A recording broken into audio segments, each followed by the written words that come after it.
Nous sommes à Goudomp, le département de Olivier Boucal, le grand Olivier Boucal qui réside ici à Goudomp. Goudomp, exceptionnellement, le drapeau qui flotte au-dessus du président Ousmane Sonko et du président Bassirou Diomaye Diakhar Faye.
Goudomp.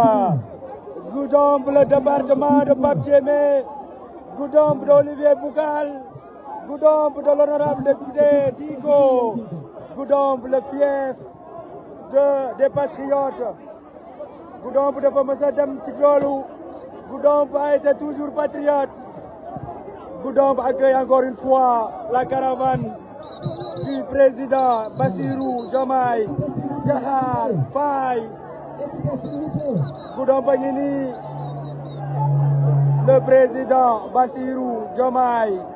Diakhar Faye. ñoo ngi Goudomp, mi ngi noonu, Goudomp est là, Goudomp est là.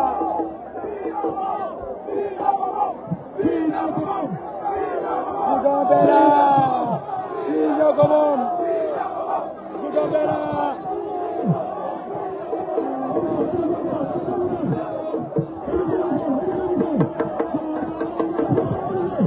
Olivier Boucal, exceptionnel Goudomp, mi ngi noonu, Goudomp.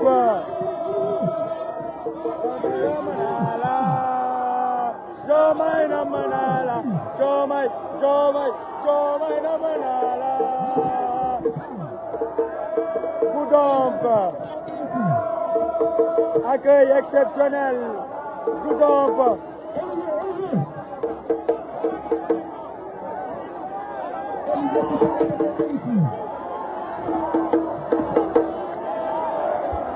Le président Bassirou Diomaye Diakhar Faye. Goudomp en évolution.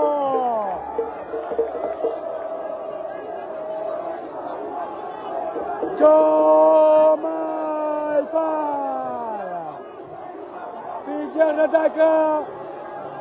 Président Bassirou Diomaye Diakhar Faye. Fii ñoo ko moom, fii ñoo ko moom, fii ñoo ko moom, fii ñoo ko moom, fii ñoo ko moom, fii ñoo ko moom. Mi ngi noonu Bassirou Diomaye Diakhar Faye. Exceptionnel. ñoo ngi département de Goudomp ku xam Bassirou Diomaye xamee ko Pape Diémé ndem si yàlla ji Pape Diémé patriote devant l'éternel, membre du MONCAP, ami et confident du président Bassirou Diomaye Faye, mais surtout frère du président Ousmane Sonko. Pape Diémé, à chaque fois qu'on vient à Goudomp, les premiers mots vont à l'endroit de ce patriote qui restera éternel dans nos mémoires et dans nos cœurs. Pape Diémé, parti trop jeune, Pape Diémé qui a porté le projet de PASTEF, les patriotes. Pape Diémé qui malheureusement, il y a le gel bakanam, il y a de cela 2 ans maintenant. Mais à chaque fois qu'on vient ici, suñu xel ak suñu xol day nekk ci Pape Diémé. Aujourd'hui, c'est Olivier Boucal. Aujourd'hui, c'est l'honorable député Diko qui sont maîtres de Goudomp, qui sont ceux qui ont pris la relève de Pape Diémé pour faire triompher les idéaux de PASTEF les patriotes.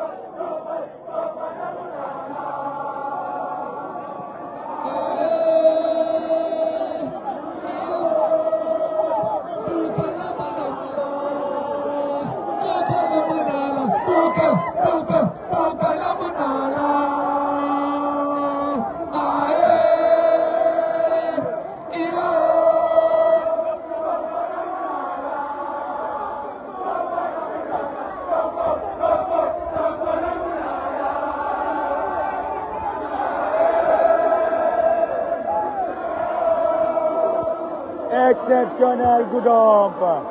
exceptionnel Goudomp, exceptionnel Goudomp, exceptionnel président Bassirou.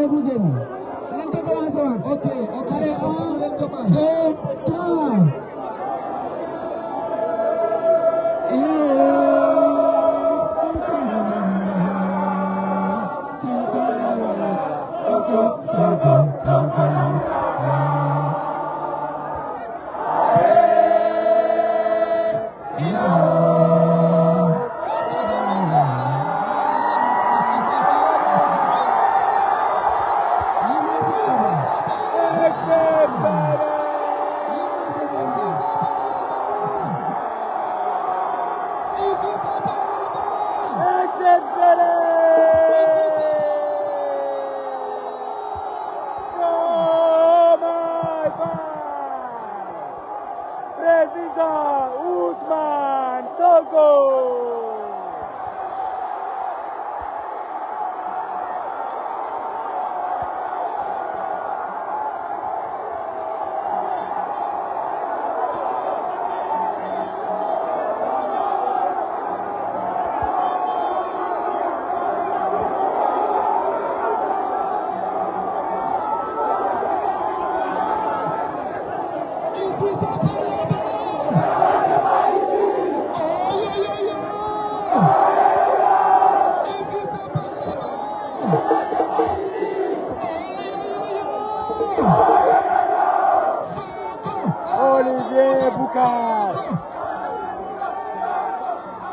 Olivier Boucal, l'inspecteur de Trésor,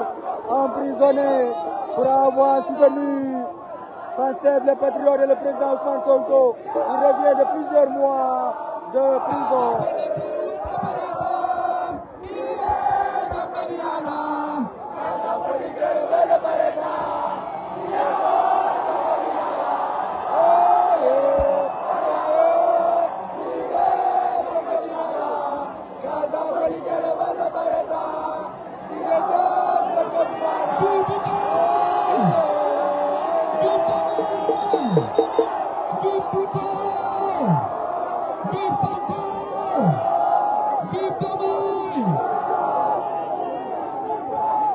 Goudomp est là. Goudomp exceptionnel. Goudomp, terre. Président Ousmane Bassirou Diomaye.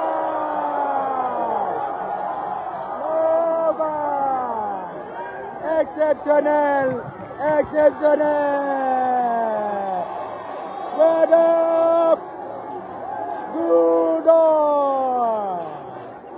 Goudomp. Président Diomaye. Le micro s'il vous plaît, le micro. Le micro s'il vous plaît. Exceptionnel. Président Bassirou nee na heure bi na gaaw a jeex. Le micro s'il vous plaît. Président nee na midi la bëgg vote bi jeex. Asalaamaaleykum mbokk Goudomp.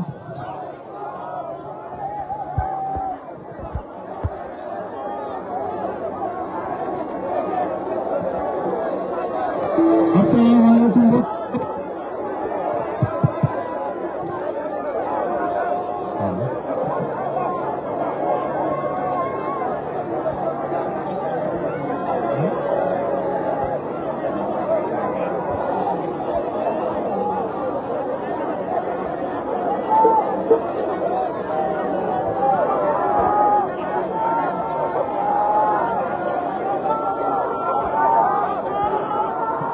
ñun Sonko la ñu bëgg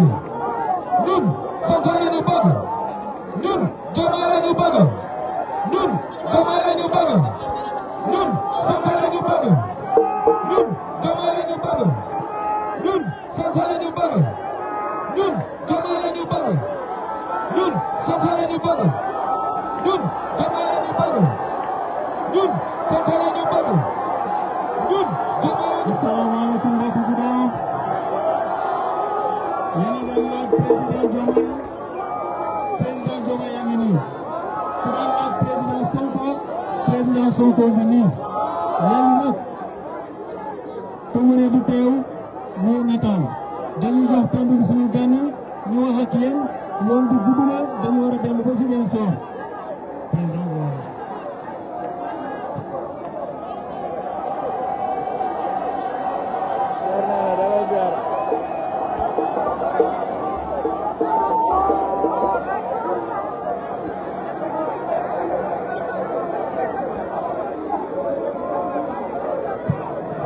Azoura ñoom lay jaajëfal Azoura le porteur du drapeau Azoura ñoom lay jaajëfal Azoura ñoom lay jaajëfal Azoura le porteur du drapeau Azoura le porteur du drapeau ñoom lay jaajëfal Azoura Azoura wala Azoura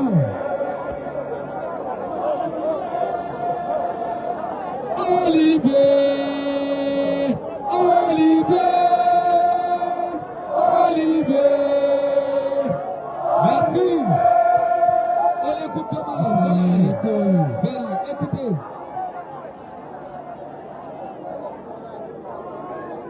Asalaamaaleykum mbokki Goudomp. ñu ngi leen di nuyu ku ci ne ci turam ak santam di leen jaajëfal bu baax a baax ci mobilisation exceptionnelle bi ngeen def pour xaar caravane coalition Diomaye président. fii nag bëri woon nañu ay jafe-jafe tey lool pour continuer suñu caravane waaye dañu waxoon ne mënuñoo bañ a ñëw fii ci Goudomp parce que élection législative yi dañoo waaye bu baax a baax yéen waa Goudomp ngeen jox coalition Yewwi Askan Wi président Ousmane Sonko jiite woon ndam lu rëy donc ne serait-ce que pour ça mënuñu fi woon bañ a jaar pour ndokkeel seen responsable yi nga xamante ne ñu fiy def un travail exceptionnel malgré les moyens qui étaient très limités depuis bu Pastef duggee biir Goudomp ba tey ñu bëggoon nag rendre un vibrant hommage d'abord à nos défunts parmi lesquels ma bëgg ci citer Pape Mamadou Diémé mu nekkoon sama xarit sama proche collaborateur dans le parti une valeur sûre de Goudomp et une grosse perte pour le Sénégal. Kon ñu am ci moom une pensée pieuse di ko masawaat waa Goudomp di ko masawaat ay njabootam. Di ndokkeel aussi di jaajëfal les responsables le coordonnateur départemental su ma ko cité Alioune Da Silva mel na ne cité na tous les responsables des 13 communes de Goudomp pour le remarquable travail ba ñu def pour implanter Pastef à Goudomp ba fu mu toll nii tey di rendre le même hommage à tous les jeunes ak seen responsables aux femmes ak seen responsables un hommage particulier à Chérif Ahmed Diko aussi pour taxawaayam.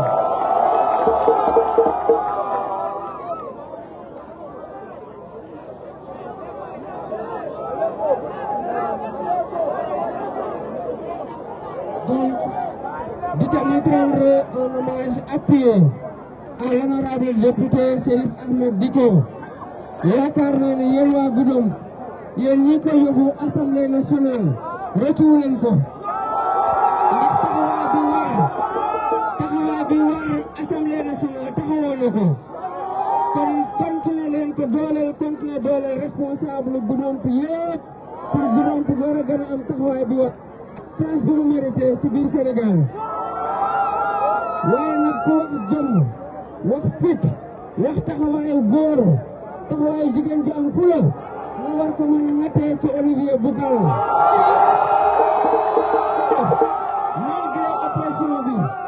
Malgré brimade bi, il est resté digne comme tous les Goudompois. Devant l'épreuve, mosul salit, mosul joytu ndax xalaat na fu ñu ko yaree nii nuñ ko yaree ak fit guñ ko yaree ak xam-xam guñ ko yaree taxawaay boobu rek la mënoon am face à l'épreuve de la prison. Kon yéen waa Goudomp xam leen ni seen doom muy ñi ma lim nii ak ñi ma limul te bu ma limee seen responsable mel na ni lim naa ci ku ne taxawaay boobu am nañ ko ci yéen. mu am nag benn nouvelle boo xamante ne les responsables eggee nañu mu ko muy la fédération départementale du PDS bu décider cet après-midi de soutenir et de rallier la coalition Diomaye Président pour la victoire du candidat au premier tour le 24 mars 2024. ma ciy profité lancer un appel au PDS di leen wax ne que la voie de la rupture transformationnelle pour le Sénégal est balisée, que le 24 mars 2024 la coalition Diomaye Président triomphera et une ère nouvelle s'ouvrira pour le Sénégal. Kon parti politique bu ñu nekk ak seen histoire ci Sénégal amuñu droit seetaan bañ a jël le train de l'histoire. Lii responsable départementaux fédération PDS bu Goudomp def dafa war a inspirer les responsables au niveau national et les responsables de toutes les fédérations départementales du PDS à travers le pays. nañu jël leur courage à deux mains comme ni ko waa Goudomp defee suivre la marche de l'histoire parce que la coalition Diomaye Président avec tous les patrons de ce pays-là va triompher et changer le visage de ce pays-là.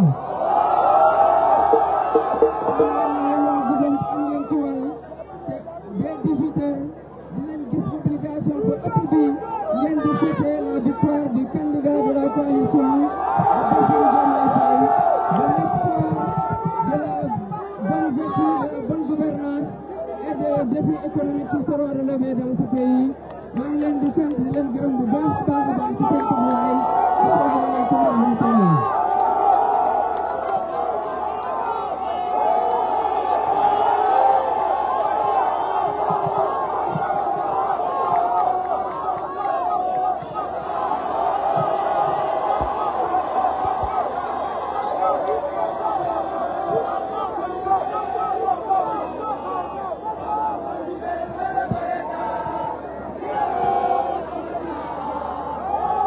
Asalaamaaleykum mbokki Goudomp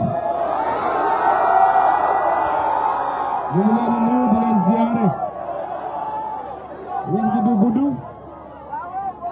parce que ñun jàpp nañ ni mënoon nañu bañ a ñëw Goudomp sànq seeni kilifa dañ ma ne ñoom insisté wu ñoon pour ñu ñëw Goudomp ñoom dañu bëggoon fi nga xam ne peut-être suñu doole bëriwu fa noonu ñu privilégié foofu dem foofu mais lu ñu war ñàkk a jaar fii parce que Goudomp dafa am lu mu représenté tey ci projet bi nga xam ne moom la ñu porté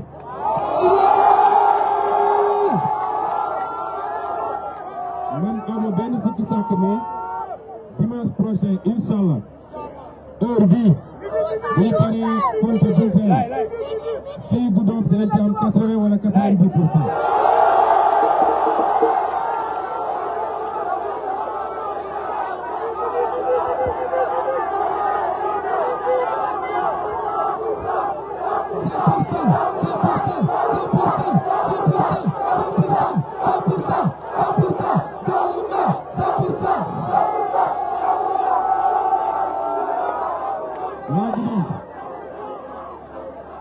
Inshallah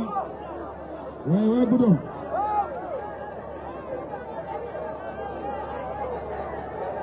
élection yi passé dañ fi njëkk a ñëw élection locale yàlla def la ñu mënoon yëpp def nañ ko waaye gagné wuñu woon Goudomp ñu amoon ay nit yu am taxawaay bu rafet ci Goudomp ku mel ni Da Silva mi nga xam ne mooy coordonnateur bi ak ku mel ni Mohamed Diko nga xam ne bi ñuy nekk collège dañu yàlla boole ñu jàngandoo collège ba dem lycée ñu continuer liggéey bi ñëw élection législative yàlla may ñu li ñu amoon fii déjà te ñoom ñu liggéey ko ci ay ati at mu am lu am solo lu ci yokku muy suñu frère suñu xarit suñu soppe monsieur Boucal Olivier Boucal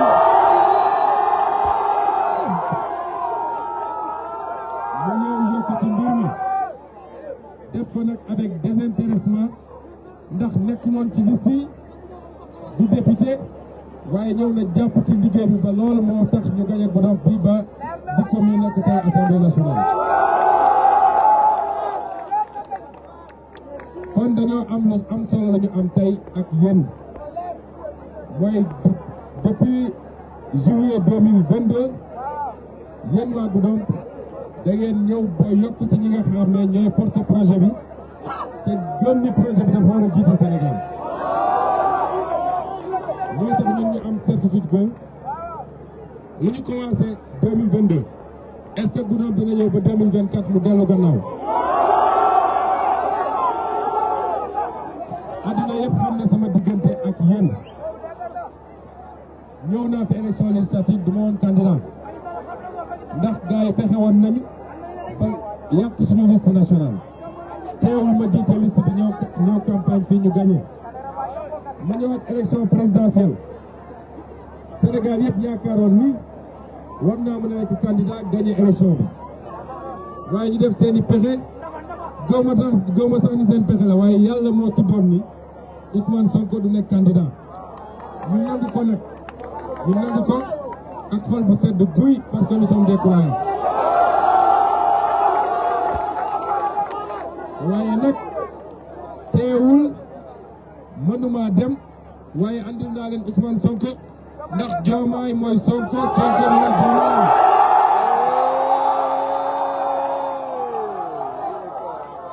waa Goudomp mu ngeen bëgg Sonko xam leen ni ku voteel Diomaye dafa mel ni voteel nga Ousmane Sonko ñaari yoon voteel Diomaye moo gën a nekk farata ko voteel Ousmane Sonko bu doon candidat la kon lu ñu démarré woon la ñuy yeggal rek gagné commune baax na gagné département baax na waaye nag tey réew mi moo gën est-ce que bëgg ngeen à partir de dimanche prochain ñu tey réew mi incha allah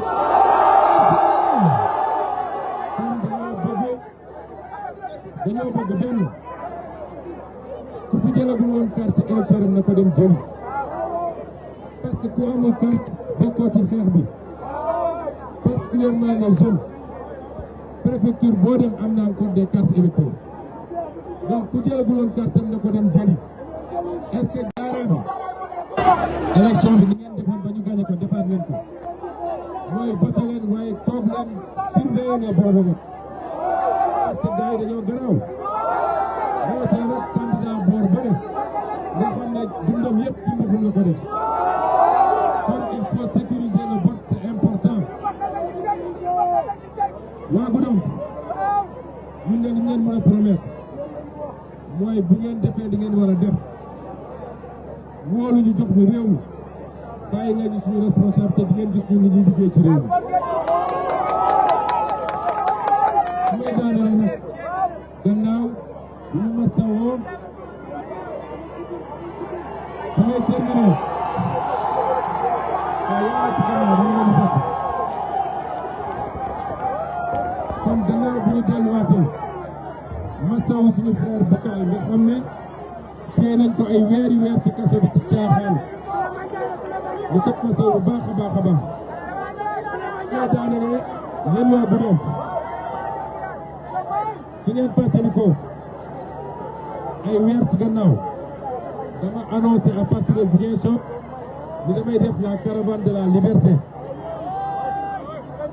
Goudomp laa njëkk a dugg ci dëkk boo xam ne ndax fii lañ ko jaarewoon fii laa njëkk a dugg waa Goudomp yëpp génn jour boobu laa xam ni je pars en homme libre et je vais revenir en homme libre. yéen waa Goudomp ñëpp a génn moom gunge ma bi may dugg ci dëkk bi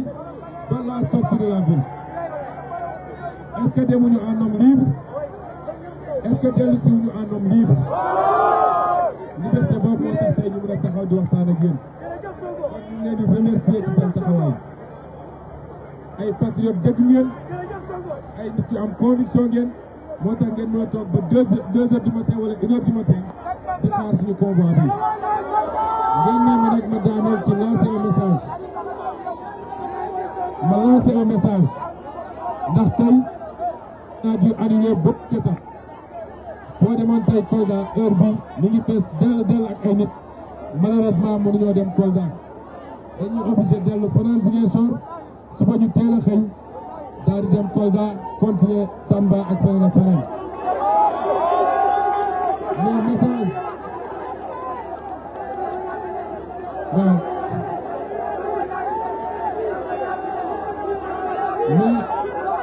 ngeen may ma rek yéen waa Goudomp message may lancé dama ko lancé Sénégal yëpp 5 jours de campagne moo de 5 jours de campagne te ñun dañoo am retard parce que nit ñi def nañu campagne ay fan man ak le président Diomaye Faye ñu téye woon mënuñoo def campagne ñeneen ñi am nañu avance ñun 5 jours de campagne ñu war a def le centre du pays def le nord du pays wàccaat pour ñëw def meeting de clôture daanaka tey defaguñu 30% li ñu war a def moo tax li ñuy ñaan ñëpp mooy nañ ñu comprendre fu ñu dugg su dee 10 000 dañ fa mën a def nañ ñu ko nangul fu ñu dugg tamit wala fu ñu mënul dem buñ ñu mere nañu xam ne ñun ay patriotes lañu teewaayu Sonko ak teewaayu Diomaye wala ñu ñàkk teew du tax ñii li ñu war a def ci liggéey nañ ko def kon ñu ngi leen di gërëm di leen sant di leen wax victoire au premier tour victoire au premier tour victoire au premier tour le président Diomaye Faye dimanche prochain à 7 heures ñu ànd gunge ko palais de la République récupérer li nga xam ne mooy sañ-sañu Sénégalais yi transformer définitivement ce pays ba nga xam ne Goudomp dina changer parce que bi nga xam Goudomp ba léegi benn Goudomp bi laa gis dara changé ko ñu leen gërëm leen sant asalaamaaleykum. Diomaye 100% Diomaye 100% Diomaye Diomaye Diomaye 100% Diomaye 100% Diomaye Diomaye Diomaye Diomaye Diomaye Diomaye Diomaye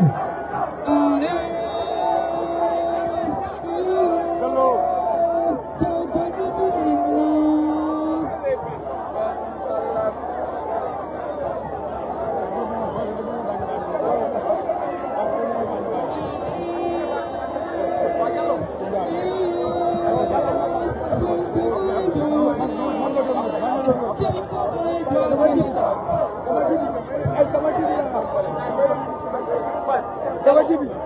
sama jibi sama jibi sama jibi yow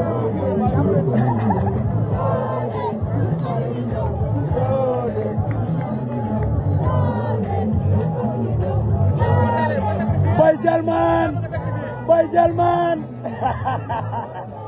mi ngi noonu. On va retourner à Ziguinchor pour passer la nuit comme l'a annoncé le président Ousmane Sonko avec le président Bassirou Diomaye Diakhar Faye léegi di ñuy def li nga xamante ne moom moo di retour en zone.